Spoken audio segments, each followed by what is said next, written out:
Сотрудники Национальной библиотеки Республики подводят итоги своей командировочной деятельности за 4-й квартал.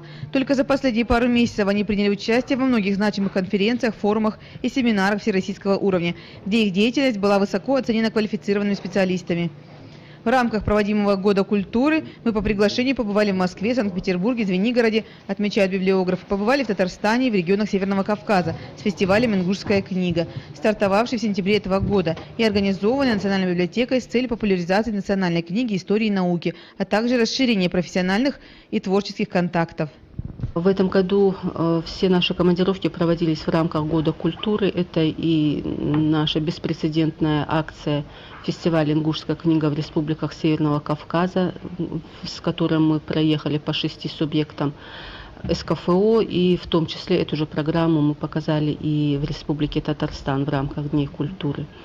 Это и ряд международных форумов.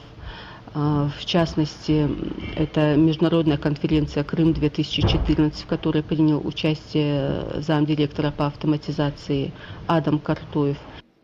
Главный библиограф Национальной библиотеки Зарема Евлоева несколько лет работал над созданием сводного каталога репертуара ингушской книги, куда вошли издания, в которых упоминалось об ингушах, начиная с XVI века и по настоящее время. Пока издан первый том этого каталога, который Зарема представила на международном научно-практическом семинаре в Санкт-Петербурге, где обсуждались проблемы создания библиографических репертуаров и сводных каталогов региональной книги. Работы других регионов немножко отличались от нашей работы.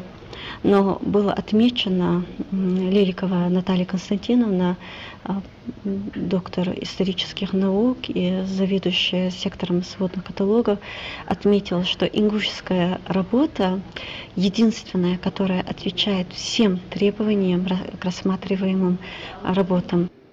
Помимо участия в региональных конференциях, сотрудники Национальной библиотеки проводят большую работу по итогам года, анализируя деятельность 49 филиалов массовых библиотек по республике. Кроме того, уже приступили к подготовке выезда в Турцию с книжной выставкой, где часть литературы по ингушетике планируется передать в библиотечные фонды Турции. Мадина Джанхотова, Ахмед Эсмурзиев, Мадина Марзиева, Вести Ингушетии.